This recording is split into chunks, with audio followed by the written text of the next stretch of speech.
reminding us of the For the Empire guy. One more trip down the ever-cliched interstellar birth canal.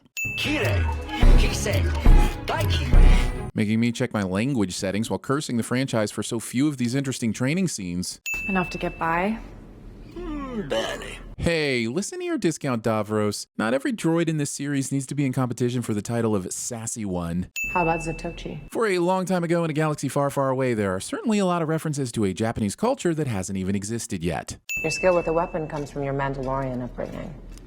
Those skills alone will not be enough to defeat our enemy. Din Djarin has entered the chat and would appreciate it if you kept the name of his people out of your f***ing mouth. Also, citing this need for the Force is the most Star Wars thing to ever Star Wars. And we already have enough Force users. Just let her wield lightsabers, chew bubblegum, and kick ass. I can't see. How am I supposed to fight? If we all know that you're supposed to use the Force here, then you should know that you're supposed to use the Force here. Do you know where I am? Next to Huyang. Are you sure? Ah, yes, that famous power we so rarely see. The Force move to wherever the f*** she needs to while the camera isn't on her. I can't wait to see Sabine master that one. Sense my intention. My technique for quickly ending a first date somehow makes its way into the episode. We have former Imperials working throughout every level of the New Republic government, and they have all taken an oath of loyalty. Senator Rodrigo is either an Imperial loyalist as well or has never heard of the concept of lying. Neither should disqualify her from being a senator. Yes, but I believe their activity speaks to a larger operation. Going with this instead of saying they stole a big f***ing engine that could be used to build a big f***ing weapon. Isn't this just another attempt to gain New Republic resources to aid in what has ultimately been your personal quest to find Ezra Bridger? We haven't seen Hera be obsessed with searching for Ezra in this series, but none of these other politic heads questions Ziono's assertion. So he may have a point, but we have no evidence in either direction. Yet, in spite of that, I hate this guy and fully support Hera. It's manipulation, and I fear a Sith scribe may be behind all of this.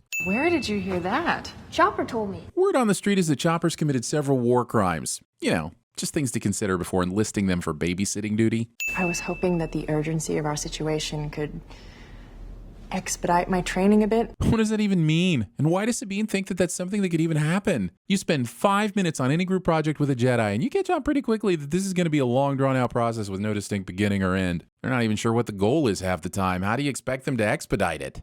Talent is a factor, but training and focus are what truly defines someone's success. That is a lesson for the kids and any adults whose spirit is not yet broken. So the sin is just the kids, because the latter do not exist. The Jedi Order would not have accepted her. She is not an acceptable candidate. By their standards. Standards which were proven over a millennia. And failed. And failed doesn't quite capture being overthrown by the most obviously evil dude hiding in plain sight and a whiny kid with daddy issues. I suppose you do come from a long line of non-traditional Jedi. And if you don't get what that means, stop the show here and go watch 170 hours of previous Star Wars content to catch up. Don't worry, we'll wait. Mocking me for the thing I do at least 3 times a day to test my own Force sensitivity. The difference is when Sabine does it, staff doesn't throw pencils at her and shout, "Get back to work." We've entered the Denab system. All comm transmissions are being jammed. All the comm transmissions for the entire system while in a hyperspace lane? Is it possible? Maybe. Is it convenient radio f***ery? Definitely. Why'd we drop out of hyperspace so far from the planet? Well, production's cooked up a cool space battle to spice up this procedural walkthrough of a plot. Standard Jedi mission protocol when approaching an unknown situation. You say Maloo run, I say Maloo run. It's getting us in either way, overpriced C-3PO. Tailgun, please. It took 3 episodes for the series to finally show us its ball turret. I see you got rid of my presets.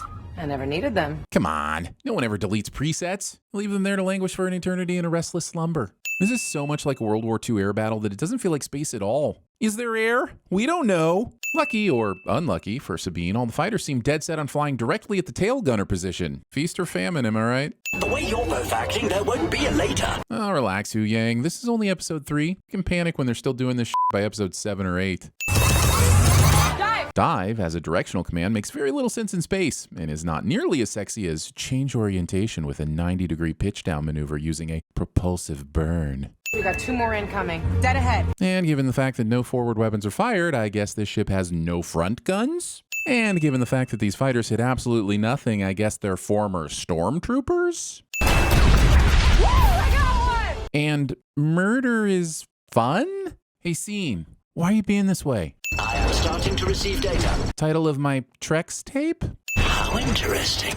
I would never have guessed that. Oh, pray tell, I'm on the edge of my seat and will remain so until I get all the hot goss. I'm sure the show wouldn't make me wait another 8 minutes for the hot goss. Deflectors at 10%. Using math to tell me the situation is dire.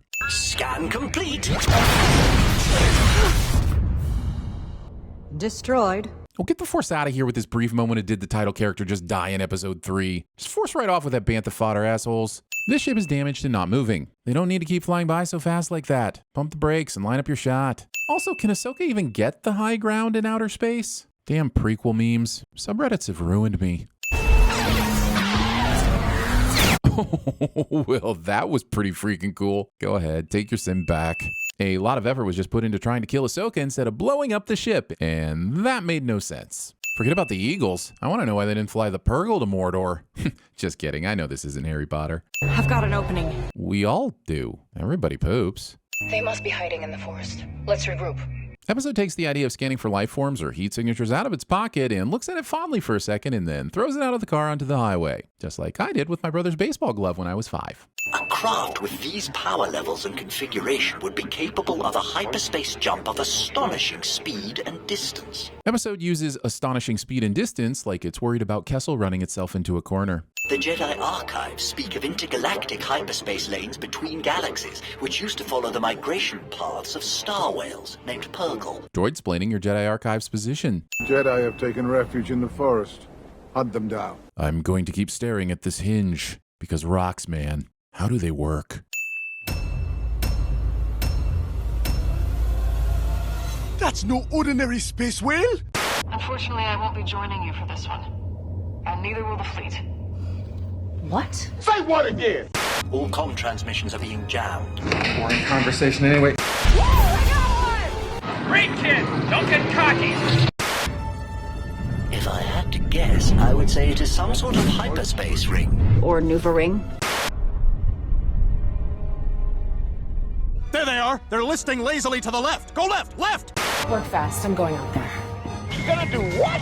There is a colonial woman on the wing. I see her. Go, go, go! We're not hit! Stop that thing drop!